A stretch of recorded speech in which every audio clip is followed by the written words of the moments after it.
No futuro, não existe mais dinheiro e tudo é pago com o tempo. E enquanto existem pessoas praticamente imortais, outras se matam de trabalhar e imploram por mais um dia de vida. Bem-vindos ao canal Deixa que eu te conto. Hoje eu vou contar o resumo do filme de ficção científica e ação O Preço do Amanhã. No futuro, os humanos são geneticamente modificados para parar de envelhecer aos 25 anos. Porém, quando os humanos chegam aos 25, eles têm apenas um ano de vida. O tempo de uma pessoa é mostrado em um cronômetro em seu antebraço. Então, o tempo agora é a moeda do mundo. Os ricos podem viver para sempre, enquanto os pobres vivem suas vidas de salário em salário, literalmente apenas para sobreviver. Will acorda e vê que tem menos de 24 horas em seu contador. Ele desce e cumprimenta sua mãe Rachel, que está comemorando seu aniversário de 50 anos. A comemoração é interrompida quando eles começam a falar sobre as finanças.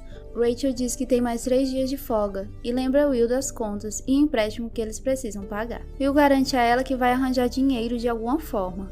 Rachel diz que ficará fora por 2 dias trabalhando e que vai pagar um empréstimo. Então, ela diz que ele tem que se encontrar com ela em uma estação de ônibus para que ele possa lhe dar mais tempo, para que seu contador não termine. Ela então entrega 30 minutos para que ele possa pagar um almoço decente. Will dá um beijo e se despede. A caminho do trabalho, Will encontra uma criança chamada Maya. Ela pede 1 minuto e Will lhe dá 5 minutos. E a garota vai embora sorrindo. Ele chega ao trabalho e se encontra com seu amigo Borel. Will trabalha numa fábrica de dispositivos de armazenamento de tempo. Depois de um dia de trabalho, ele faz o check-out e é pago pelo dia. Ele percebe que falta pagamento e exige mais, mas a distribuidora diz que a cota aumentou e Will não a atingiu. Mais tarde, Will encontra os amigos em um bar local e alguns homens o convidam para jogar, mas ele recusa. Ele aproveita uma hora e se encontra com Borel. Borel está bêbado, apontando para alguém que está comprando bebidas para todos no lugar. Ele diz que o homem tem mais de 1 século de tempo. Will vê alguém olhando de uma forma suspeita para o milionário de tempo, Harry, e decide avisá-lo que está chamando muita atenção e precisa tomar cuidado. Mas Harry o ignora. Um grupo de homens entra e todos no bar começam a correr. Borel diz a Will que eles são homens minutos, uma gangue organizada que rouba e extorque em trocas de tempo. Borel puxa Will para longe, mas Will decide ficar para ver o que vai acontecer. Ele garante a Borel que não faria nada estúpido, e Borel o deixa. Fox, o líder da gangue, diz a Harry que quer seu tempo, mas que dará a Harry a chance de lutar por isso. Harry está enjoado da bebedeira e vai ao banheiro vomitar, enquanto um dos homens de Fox o escolta. Will aparece de repente e nocauteia o cara e ajuda Harry a fugir. Os dois correm para fora e Fox e seus homens vão atrás deles. Eles conseguem escapar e se escondem dentro de um prédio abandonado. Fox e seus homens chegam onde os dois estavam escondidos, mas não os encontram e desistem por enquanto. Um dos homens diz a Fox que ele reconheceu Will. Will e Harry conversam, e Harry revela que tem 105 anos. Ele diz que sua mente está cansada e deseja a morte, explicando seu comportamento. Will fica irritado, considerando que ele e sua mãe têm que trabalhar em vários empregos apenas para sobreviver. Harry revela os segredos de seu mundo. Os ricos aumentam as taxas do custo de vida para que os pobres continuem morrendo e sobrem mais tempo para os ricos. A realidade é que há tempo mais do que suficiente para todos no mundo. Porém, a ganância e o desejo pela imortalidade cegam os ricos e poderosos. Harry pergunta a Will o que ele faria se tivesse o mesmo tempo que ele. Will responde que se tivesse esse tempo, não iria desperdiçar como ele faz. E os dois dormem ali mesmo, no galpão abandonado. Na manhã seguinte, Harry decide passar todo o seu tempo para Will, enquanto ele estava dormindo, ficando com apenas 5 minutos de vida. Will acorda e descobre que tem mais de 1 século de vida. Ele procura Harry e o vê sentado no topo de uma ponte onde está prestes a pular. Enquanto os segundos finais de Harry são contados, ele parece estar certo do que fez. Mais tarde, Will vai atrás de Borel e vê sua esposa Greta segurando seu bebê recém-nascido. Will conversa com Borel e o conta sobre o que aconteceu e o tempo que possui. Borel pergunta o que ele vai fazer com o tempo que tem. Will diz que agora que ele soube da verdade sobre os ricos, pretende fazer justiça. Antes de ir embora, Will presenteia Borel com um pouco de tempo. Enquanto isso, Rachel pega um empréstimo de 2 dias e tenta pegar o ônibus de volta para casa, mas descobre que não pode pagar a passagem porque os preços subiram. Ela suplica ao motorista, mas nem ele nem os passageiros se importam. O caminho até a casa dura 2 horas e ela só possui 1 hora e meia. Desesperada em sua escolha, Rachel tenta voltar correndo. Will, que estava esperando no ponto de ônibus, acha estranho quando percebe que sua mãe não estava no ônibus. Will percebe que algo pode ter acontecido e começa a fazer o caminho de onde sua mãe estava vindo. Os dois começam a literalmente correr contra o tempo. A cada passo a morte se aproxima para Rachel. Então, os dois se veem numa rua. Eles correm o mais rápido que podem, mas ao chegar quase nos braços de Will, a morte ganha a corrida.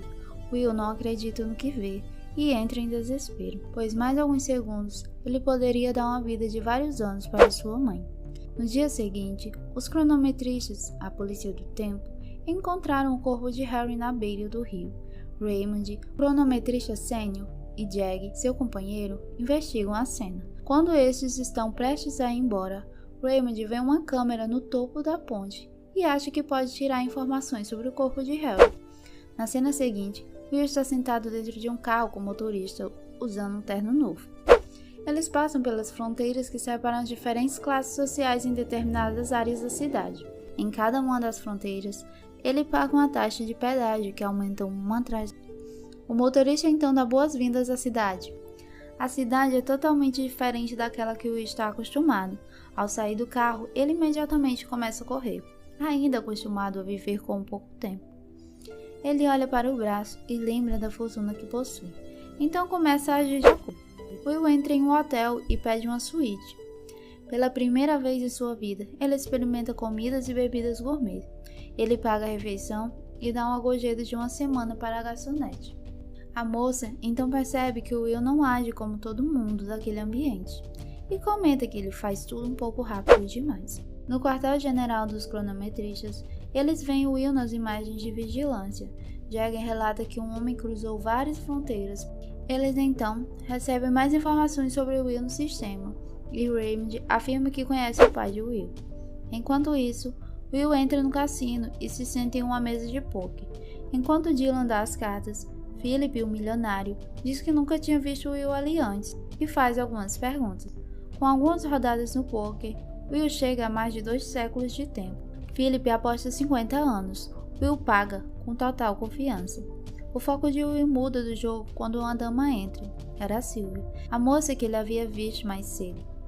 Ela se senta ao lado de Philip. Philip revela ter quase 10 milênios de tempo. Ele então fala sobre a lacuna imensurável entre os pobres e ricos, justificando-a como seleção natural. Philip aumenta a aposta com mais 2 séculos. Will paga a aposta ficando apenas com 30 segundos em seu cronômetro, deixando todos, inclusive Sylvia, surpresos com a sua jogada. Will ganha e resgata sua premiação de 1 milênio, faltando 3 segundos antes de seu contador chegar a 0. Isso impressionou Philip. Will não para de olhar para Sylvia e Philip percebe, dizendo que ela é sua filha. Os dois se apresentam e Will é convidado para uma festa.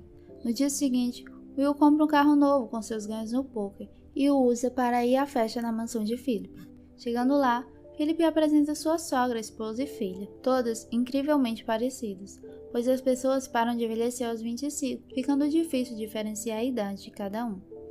Will fica deslocado da multidão, pois não conhecia ninguém. Sylvia se aproxima e os dois conversam e falam um do outro, então os dois vão dançar. Ela pergunta se ele vem do subúrbio, mas Will não admite nem nega suas afirmações.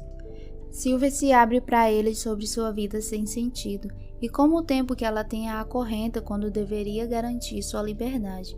Enquanto dançam, Philip e sua esposa observam de longe junto aos guarda-costas. Will leva Sylvia para fora, para uma praia ali perto. Will encoraja Sylvia a entrar com ele no mar, coisa que eles não tinham costume de fazer. Eles nadam um pouco, conversam e um clima rola entre eles. De repente, alguém grita da costa, interrompendo o momento romântico. Eles voltam para a festa e Philip pede a Will para se juntar a ele a um jogo de poker. Nesse momento, os cronometristas invadem a festa e confrontam Will. Eles levam Will até um escritório e Raymond se apresenta. Ele pergunta por que ele está na cidade e como ele tem mais de 1 milênio de tempo. Will responde dizendo que Harry deu a ele antes de tirar sua própria vida. Raymond não parece acreditar na explicação, confisca seu tempo e o prende. Will então ataca os cronometristas e corre para manter Sylvia como refém. Eles saem pelos fundos e Will foge em seu carro levando Sylvia junto. Uma perseguição começa. Raymond bate no carro de Will, fazendo com que eles percam o controle. Will faz uma manobra e dirige de ré, se esquivando dos carros. Ele despista os cronometristas e se esconde debaixo de uma ponte. Will pede tempo para Sylvia, mas ela se recusa. Na manhã seguinte, ele dirige pela rodovia e acaba tendo seu pneu furado por uma emboscada da gangue de Fortes. O carro despenca da rodovia. Fortes e seus homens se aproximam do casal inconsciente. O líder deles drena o tempo de Sylvia e saem correndo, deixando-a com apenas 30 minutos de vida. Will dá a ela alguns minutos e eles saem correndo para conseguir mais tempo. Faltando apenas 3 minutos para acabar o tempo de Will, ele chega na porta da casa de Borel e recebe a notícia de Borel morreu bebendo e gastando todo o tempo que Will tinha dado a ele. Sylvia e Will estão desesperados, pois só restam alguns minutos. Will nota o brinco de Sylvia que parece valer muito e corre para uma casa de penhora. Lá, eles conseguem 48 horas de tempo. Após isso, os dois se escondem ao ouvir a sirene dos cronometristas. Os dois caminham pela cidade e Sylvia conta sobre os negócios de sua família. Will pergunta quanto eles valem e ela responde que muito, chegando a ponto de nem se importar com valores. Will liga para Raymond e pede para Philip transferir 1000 anos para a cidade em que ele mora em troca de Sylvia. A noite chega e Will leva Sylvia para seu apartamento. Ela pergunta sobre sua família e Will fala sobre o falecimento recente de sua mãe. Ele lembra seu pai e diz que ele fazia uma espécie de queda de braço apostando o tempo. Seu pai ganhou muito tempo, mas foi morto pela bondade de tentar ajudar todos. Conversando, eles descobrem que têm quase a mesma idade e se tornam mais próximos. No outro dia, Will verifica se Philip tinha cumprido sua parte do trato. Eles notam que as transferências para a cidade não ocorreram e Sylvia fica desapontada com seu pai. Apesar do tempo curto, Will quer deixar Sylvia ir embora mesmo seu pai não cumprindo o trato. Ele leva Sylvia até uma cabine telefônica, dando-lhe uma arma e se despede e ela retribui com um beijo. Ela liga para o pai e o xinga por não entregar o que Will queria. Enquanto eles conversam, Will está atrás dela, sentado na calçada. Raymond chega por trás, querendo atirar em Will. Sylvia se vira e vê que Raymond está apontando para Will, e sem hesitar, atira em Raymond. Will dá mais 2 horas para ele, para tentar ficar vivo. Will pega o carro de Raymond e foge com Sylvia. Os dois estão parados na beira da estrada e Sylvia pergunta se ele tem algum plano. Ela diz que não podem ficar andando por aí num carro de polícia. Então, os dois fingem ser policiais e confiscam o carro de um cara na rua. Mais tarde, os dois param para descansar no carro e veem notícias sobre eles no noticiário. Will afirma que ela ainda pode voltar para o seu mundo e seu pai, mas Sylvia não quer voltar. Os dois se beijam e ficam juntos. Em seu escritório, Philip conversa com seus sócios e garante que não pagou o resgate. Eles duvidam de sua capacidade de resolver o problema, mas Raymond entra na sala antes que Philip tenha a chance de se explicar. Ele conta a Philip que sua filha aparentemente não quer ser resgatada. Philip se desculpa e lamenta a teimosia de sua filha, e diz que pode ser a síndrome de Estocolmo. Ela se desenvolve a partir da tentativa da vítima de se identificar com seu raptor, ou de conquistar a simpatia do sequestrador. Raymond diz que planeja prender sua filha. Philip tenta suborná-lo, mas Raymond se mostra totalmente desinteressado e vai embora. Enquanto isso, Will ensina Sylvia a atirar. Eles falam sobre o plano de Will de dar tempo às pessoas mais pobres e ela diz que vai apoiá-lo a conseguir o tempo que precisa. Os dois roubam um caminhão e entram num banco, então a dupla passa a mão no máximo de tempo que consegue dos dispositivos de armazenamento temporal. Eles vão na porta do local e dizem ao povo para entrar e pegar quanto tempo conseguirem. Will dá tempo a Greta, Maya e até mesmo para o distribuidor da linha de tempo, que dá às pessoas tempo como caridade. Potts continua a assaltar pessoas, então ele vê no outdoor a foto de Will e Sylvia, com uma recompensa de 10 anos. Enquanto isso, Philip assiste ao noticiário sobre o que sua filha está fazendo com Will no subúrbio, distribuindo o tempo para os pobres. Mais tarde naquela noite, Raymond e os cronometristas cercam o hotel onde os dois estavam hospedados. Os dois percebem a presença da polícia e pulam a janela do hotel para escapar. os dois conseguem entrar no ônibus, despistando o Raymond. Foss agora também está caçando os dois. Ele interroga um grupo de pessoas, ameaçando-os. Ele mata um homem e então uma das pessoas diz ter visto Sylvia e Will fugirem de ônibus. Em outro hotel, os dois conversam sobre o plano e o que estão prestes a enfrentar. De repente, a porta do quarto é derrubada por Foss e seus capangas. Foss desafia Will para o mesmo jogo que seu pai fazia antes de morrer, a queda de braço, apostando o tempo. Will faz a técnica de seu pai e ao final do contador de Foss, Will neutraliza seus 3 capangas e vence o jogo. Os dois vão para o telhado e veem que os preços da cidade continuam subindo. Will, desesperado, diz que os ricos só vão continuar aumentando o custo de vida, que apenas 1 milhão de anos fará a diferença. Sylvia concorda e tem um plano em sua mente. No dia seguinte, Sylvia vai à empresa de seu pai e distrai seus seguranças, enquanto Will se infiltra no meio deles e rende Philip. Os dois o levam como refém até seu escritório, onde fica o cofre, que contém um dispositivo que possui 1 milhão de anos. Philip tenta explicar que a sociedade irá se destruir se esse tempo cair em mãos erradas. Will com raiva o ameaça, mas Sylvia o acalma. Will diz que a imortalidade não vale a vida de um único indivíduo.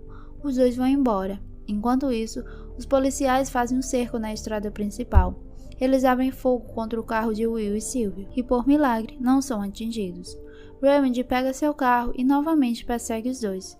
Will e Sylvia vão para o centro da cidade de Will, e Raymond os alcança e bate no carro.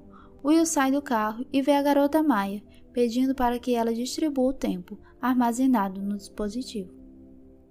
Raymond tenta render os dois, mas a multidão entra em colapso com a distribuição de tempo e atrapalha Raymond. Os dois fogem e Raymond vai atrás deles mais uma vez. Finalmente, eles estão frente a frente no meio da estrada. Raymond admite que também é do subúrbio, e à medida que aprendia a escapar da pobreza, seus olhos também se abriram para a dura realidade de que a distância entre ricos e pobres deve ser mantida. Enquanto conversam, Raymond percebe que seu tempo está acabando. Ele morre. Sylvia e Will estão com pouco tempo. Eles correm para o carro de Raymond. Will vai na frente, pega o tempo e volta para salvar Sylvia. O povo na cidade agora está cruzando as fronteiras com o tempo que Will e Sylvia deram a eles, os Minutemans. Assistem na TV sobre a queda da hierarquia social. Sylvia e Will continuam sua rotina, desta vez abrindo caminho para um enorme banco de tempo. O que vocês fariam se vivessem num mundo onde tudo é pago com tempo? Me contem nos comentários, se inscreva no canal e não se esqueça de deixar o like. Muito obrigado por assistir e até o próximo.